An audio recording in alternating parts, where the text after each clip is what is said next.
Welcome back to America Decides. Anthony Scaramucci was once inside the Trump inner circle, then he was on the outside, and basically since then, kind of a critic, an observer, but mostly involved in all the financing and questions and regulations surrounding cryptocurrency.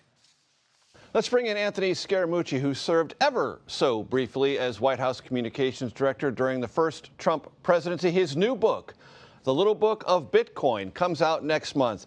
Anthony, great to see you. He comes to us via Zoom from Manhasset, New York. Do me a glossary check, Anthony. Bitcoin, stablecoin, meme coin, tokens, are they all the same thing?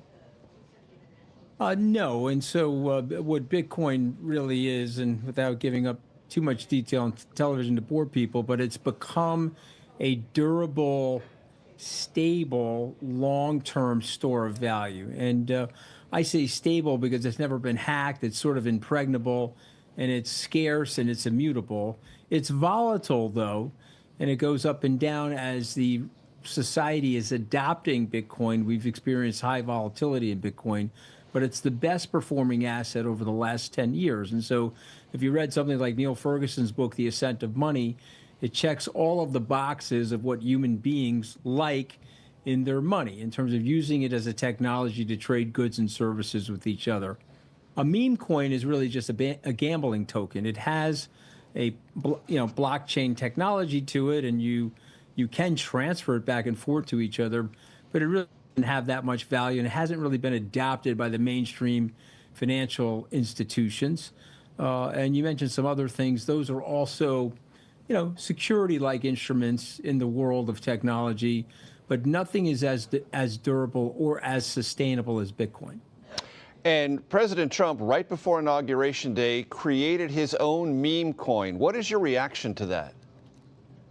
Well, listen, I would ask people to read the Wall Street Journal's editorial yesterday just describing the great conflict of interest that represents. And so Mr. Trump is basically setting up a gambling token 48 hours before he becomes the most powerful person in the world. And so that token rose in value, went down in value. People are trading that token around the world.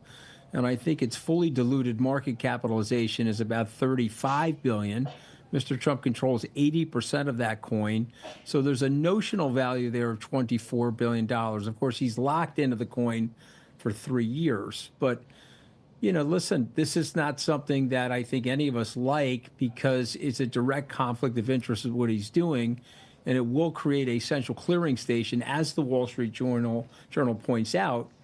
You could end up in a situation where somebody could pay him to do things for them through that token. Now, I'm not suggesting anybody's doing that, but it's just the appearance of that impropriety, I think, weakens the presidency. And it also puts his commissioner-to-be, or his nominated commissioner, Atkins, at risk now when he's testifying, because they'll be saying to him, he's generally been a pro-crypto person. As you know, I'm a pro-crypto person. But he'll be saying, well, aren't you just acting in the personal interest of the President of the United States instead of the interest of the country? So I wish he didn't do that. But, with Donald Trump, you get the entire buffet table of Trump.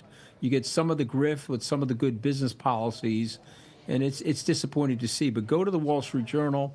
They blister President Trump with an analysis of what he did and how bad it actually is. Anthony, on November 5th, the market trading value of Bitcoin was $68,317. As we speak, it is $106,269. What does that tell us?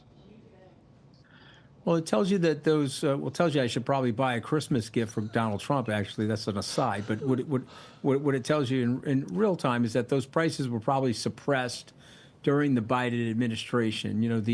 The administration had a very anti-crypto policies in place. A lot of them were arbitrary and capricious. And don't go by me. Those are actually court cases that were won by the crypto industry.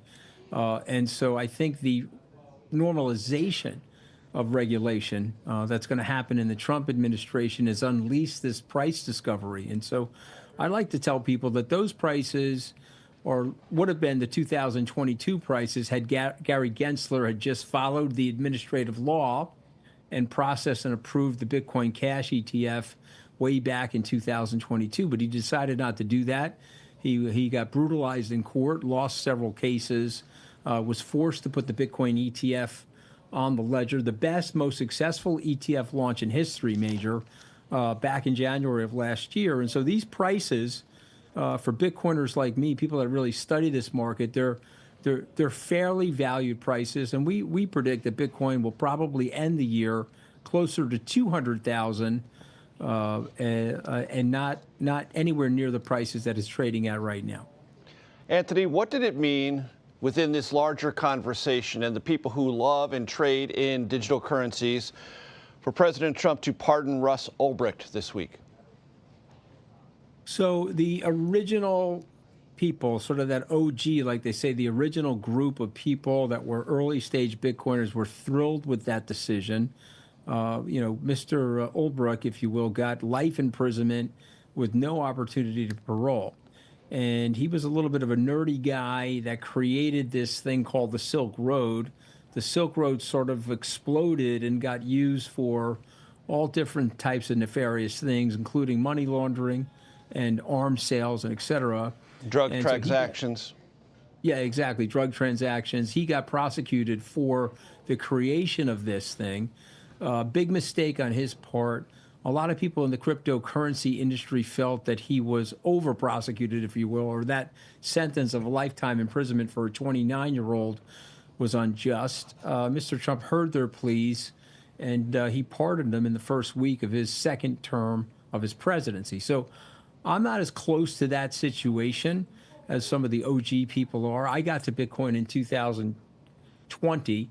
Ross and the other guys got there in 2009, 10. So I'm not as familiar with the fact set, but I can tell you that there's Bitcoiners, the original Bitcoiners are very pleased with that decision by Donald Trump to pardon him. Anthony, you know President Trump somewhat well. You know those in his inner circle. What, from your vantage point, is the sell-by date of the Elon Musk-Donald Trump relationship? Well, listen, I mean, the president's telling people that he's being patient with Elon and that he thinks Elon will grow tired and less interested in what's going on. Of course, now that the president is actually president, he's inside the White House, and there's a little bit harder access points to a president of the United States than to a president-elect. But I guess the real issue, and journalists like yourself should be asking this, Elon is badged to go in and out of the White House, and so he has access.